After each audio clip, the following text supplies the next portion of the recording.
Greetings, YouTubians, and welcome back to Wayne Sharp World, where today I am ready to give my full review of the Jake Hoback Sumo. Now, before I go any further into this review, I'd like to thank you guys for tuning in today. If you like what you see, please do me a huge favor, hit that subscribe button, follow along, and I will continue to bring you the content. Now, let's take a look at some overall specs on this knife right here. We have an overall length of 7.325 inches, with a blade length coming in at 3.25 inches, with a cutting edge at 3.07 inches, and a blade width of 1.3 inches.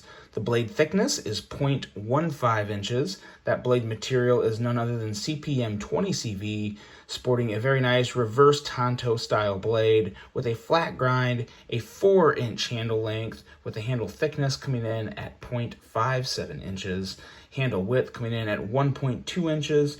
The handle material is titanium with a button lock locking mechanism, as well as being right hand only tip up carry. The weight on this guy is 4.6 ounces, and the price is $550. Also very important to note with a knife of this price that it is made in the USA, so that's always a good thing. Now let's take a look at some size comparisons here.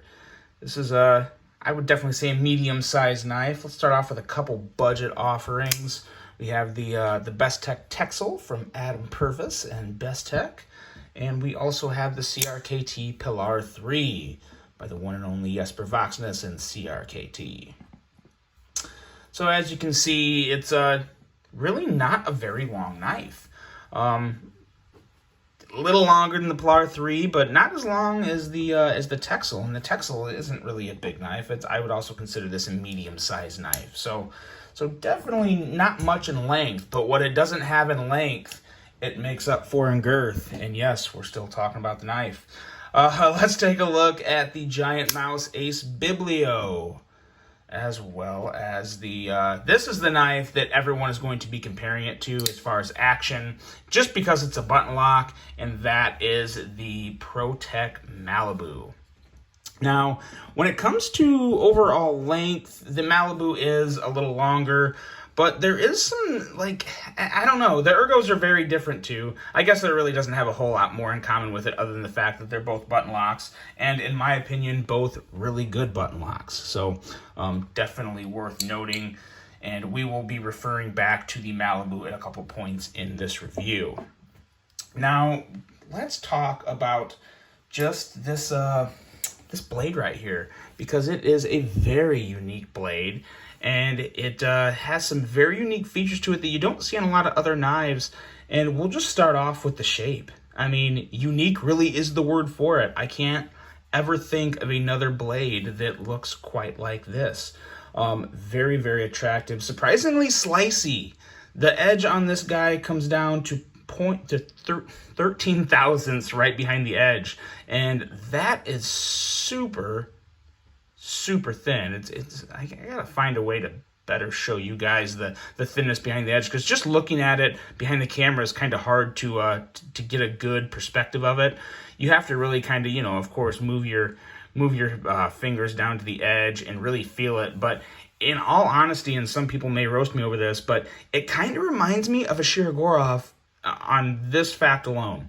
If you guys have ever handled a Shirogorov, they're not exactly the thinnest stocks in the world either, but they come down to a ridiculously thin edge. And that's what we have here too. Now, yes, it comes down to a pretty thin, a ridiculously thin edge, but then it thickens up pretty quick. And that's, it is what it is. It has a flat grind, and it's not, it's a pretty good flat grind, but it thickens up. Once you get past the edge, you're definitely starting to feel a little more thickness. But at the same time, that's kind of the same with the Shirogorov. They don't stay super thin very far past the edge.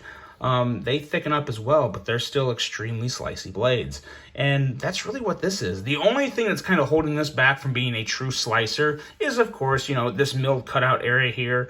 But there has a lot of benefits for it, too, that I don't think take away from the sliciness so much to where it's like, oh, it's not worth it. I wish that wasn't there, because this is huge when it comes to deployment, and we will talk about that more when we get to the action. The quality overall on this blade is just really, really good. The finish is nice and uniform. There's no real blemishes or anything.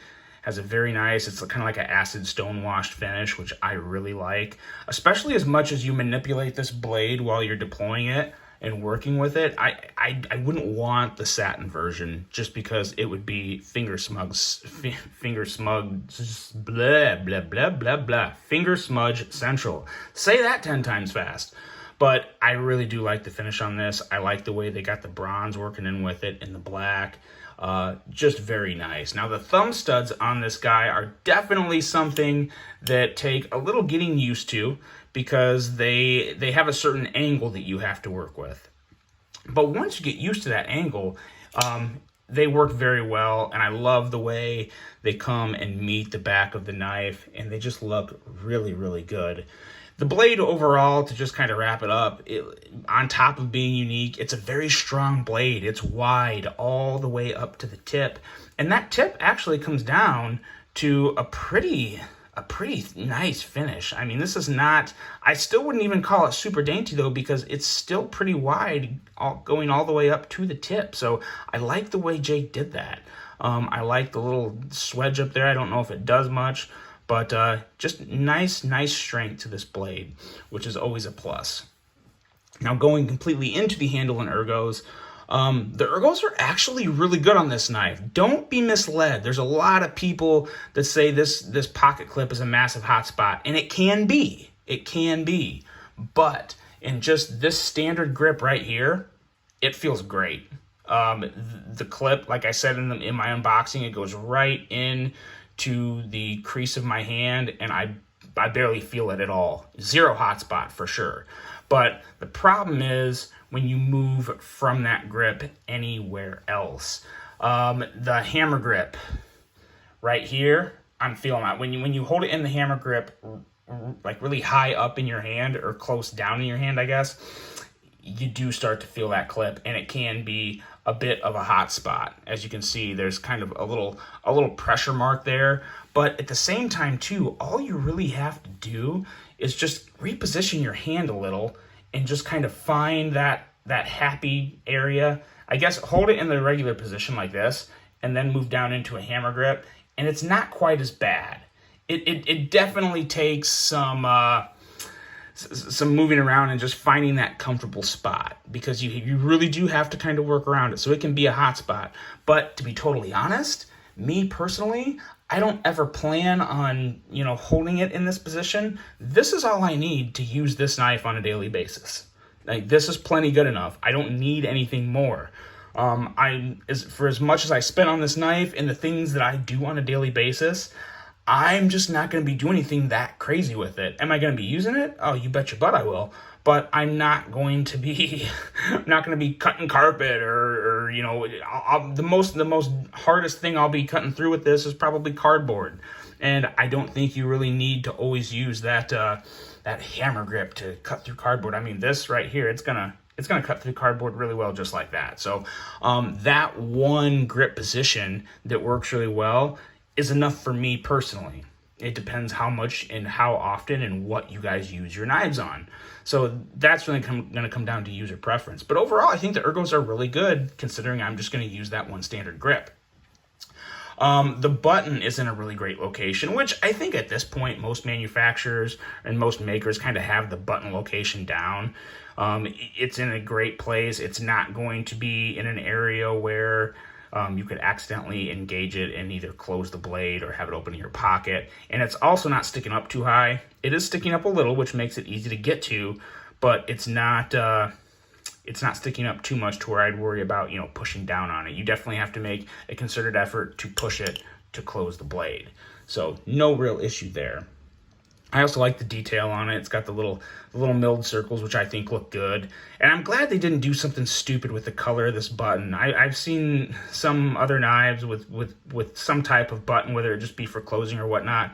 They'll make it like some vibrant color or make something to where it glows or just does something crazy to really bring the attention to it. I don't need that, and I just don't really want it. I like simple when it comes to stuff like this. I don't want anything on my knife glowing or popping or doing anything too crazy. I don't mind a little color, but I don't want it to be obnoxious. So did a very good job of keeping that button unique with the milling, but also not too noisy. So very good job there as well. And really the details all over this handle are just really, really good. You have this backspacer, which is, I love this backspacer. It's got some texturing there, which I mean, I don't think it's ever going to be like functional as far as like needing it for a grip, but really love right up here where the flipper tab comes up and just kind of meets it there. Very nice. It also helps protect the blade, so you don't have to worry about touching the blade with your finger. Of course, if this wasn't here, that blade would definitely be an issue, but that's all part of the grand plan of this knife. So like the way that was executed, like the little milling area here, and I like the finish on the handle. It's a black stone washed. I think it's a DLC coated if I remember correctly. Just a really nice finish on the knife, very high quality finish. I also really like the way they did the pivot. It's obviously a locking pivot. That's not going to be spinning. And, it doesn't look like anything too specific. It's nothing that really comes to mind. But it's just a neat little design. It doesn't look ugly. Something like this can easily go from being, okay, whatever, no big deal, to, oh, God, it kind of makes that side of the knife look hideous. But I think it ties in really well, and I think it looks really good. I think the lines in general on this knife are very attractive. It's one of the reasons I got it. And then just the simple, bit insert there. So very nice job there as well. And as far as the clip, aesthetically, I don't mind it. It really sticks up high from the knife, like very high, to where probably higher than I would want it. But at the same time, for a functional purpose, the clip does work. The retention's great. You have enough sticking out of the pocket right here to where you can grab it and pull it out of your pocket.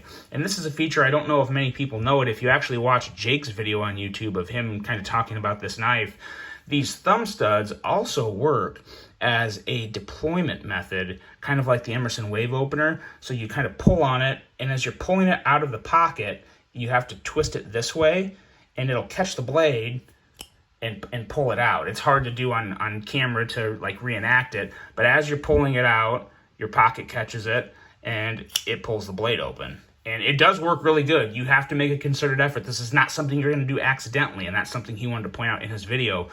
It's almost impossible to do it accidentally, but you just have to make sure when you're pulling it out of your pocket, you just pull it out like a regular knife. But if you really want to whip the blade out using kind of like the Emerson Wave deployment method, you just twist it. So instead of pulling it out, you twist it and pull out, and it pulls the blade out. So really neat little feature there. I like how he tied that in with the thumb studs. Lastly, I like that there is not a lanyard hole on this guy. I'm to the point to where I just don't use lanyards a lot. I don't really care about them. I always used to say in the past, I've always liked the idea of them, but I've never used them. I've finally come to the realization that I just don't need them. So I know a lot of you guys like lanyards, so I'm not bashing them. I'm just saying, for me personally, I'm glad it doesn't have one, because it just really doesn't need one. I feel like wherever it is, unless it was hidden like way down here, it would just hurt the aesthetics of the knife. So I'm glad it doesn't have a lanyard hole. Now, going into the action, because this is obviously one of the biggest topics of this knife, because this knife is definitely made to be more of a fidget knife. You have thumb studs, you have the button lock, you have the flipper, you have the milled out area. So the quality of action depends on what form of deployment you prefer. If you like the middle finger flick, this knife is for you. This knife has incredible middle finger flicking action. And you can use the milled out area very well, or you can use the thumb studs just as well. Thumb studs work great. Like I said, though, you just have to get familiar with that angle, because when you're pushing down on it, when you're actually deploying this blade, you can't flick out, because that does nothing. If you're talking thumb studs, you have to have your finger up against the angle of the blade there, or the thumb stud, and just kick it out. And that works really well. You just have to make sure you're going with the thumb stud and not in any other direction outside of that. So middle finger flicking, it gets an A+ for me. The button flick, that's another one. I don't think people talked about this enough. Very, very nice. This is a very, very, very smooth button lock knife. When it comes to the action of the button lock, it's basically just as good as the ProTech Malibu, as far as just using the button to deploy the knife or the blade. It's fantastic. Where the Malibu does get ahead of this, as far as when we talk button lock, is with the detent. The detent ProTech absolutely killed. They knocked out of the park, Grand Slam. So really, really good detent on the Malibu. The detent on the Sumo is good. It's a little softer. It is a little softer. But I think that was done on purpose because there's so many methods. The Malibu is a dedicated flipper, and it's a damn good one. But you don't want a super strong detent to thumb roll a knife out. So the detent, really, when you're talking about just this knife, I think the detent's nailed pretty darn well, which is another great deployment method for this. The thumb roll is very nice. It really is. It's a nice, quiet way to open somewhat of a eye-catching knife. So it's just always good. I don't care so much about being that, correct and proper around people, because to me that is no different than this, or this. I'm not worried about that, but I do like the slow roll of it. It adds a nice little element of deployment to it. And the thumb studs are good. The thumb studs, you have, like I said before, once you get used to them, they're good to go. You get the angle right, and it's really hard to fail flipping this. Sometimes, because it is a softer detent, since it has a softer detent, this is obviously not a thumb stud first knife. This is definitely a middle finger flicking knife first when it comes to deployment. But in my opinion, it goes middle finger flick, thumb studs, button flick, slow roll, and then you have the regular flipper. Now, the regular flipper, you guys, this is the thing with this knife. Excuse me. If you expect this knife to be a fantastic regular flipper, if that's all you want to do with knives is just use the regular flipper, you probably don't want to get this knife. In all honesty, you should probably pass on it, because while the action is great, it's definitely not something like the Malibu where you just push button it and it flies out and it's good to go, and the action, detent, everything feels good. You just don't have that with this knife. What you do have, though, is still a really good action. And from what I've found, a little wrist flick and the blade flies out. Now, with no wrist flick, it still comes out. Don't get me wrong, it still comes out. Just like that. It's just a much softer, kind of slower flick. It's nothing to write home about. But again, to me, that's an added deployment method. That's an extra, like a bonus deployment method on this knife. But a little wrist, and it comes out really good. It comes out really good. And one thing that this knife is not getting enough credit for either are the sounds. The acoustics are really good on this. I mean, yeah, I'll shut up for a second and just listen to it.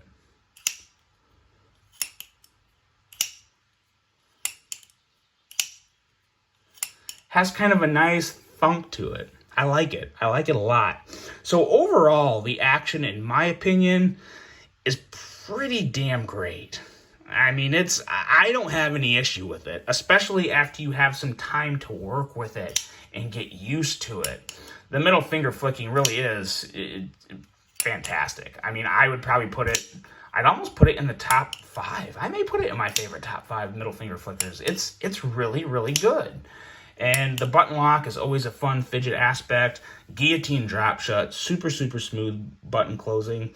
So all in all, the action is fantastic for me. No real issue.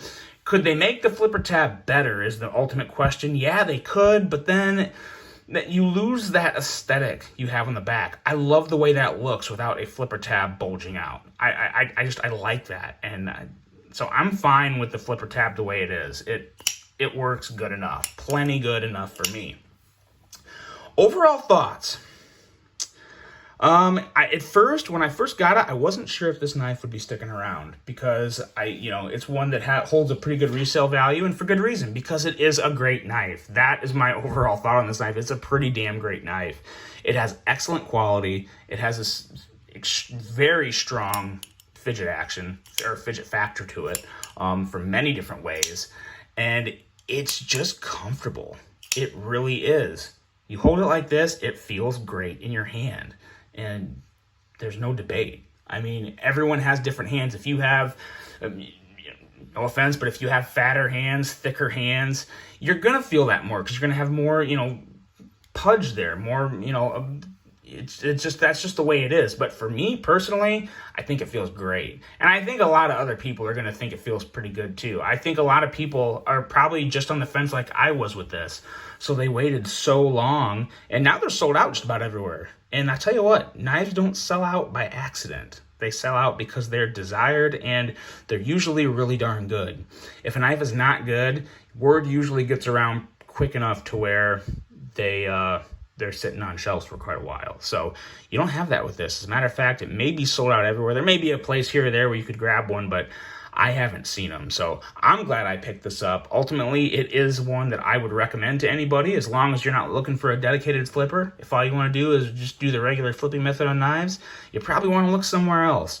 But if you like a great fidget factor, if you like high quality, if you like American made, if you like a unique design, this is definitely a knife I'd recommend, especially if you're looking in that price range. Just a really, really good knife. So let me know what you guys think. I hope you enjoyed this one. I hope maybe I persuaded a couple people on the fence to check it out, because it is a good one. It is worth looking into. And it's one that's definitely going to stick around in my collection for a while, because I enjoy variety and uniqueness in my collection. And this is one that definitely does that for me. So with that being said, I hope you guys have a great rest of your day. And until the next one, I'm out.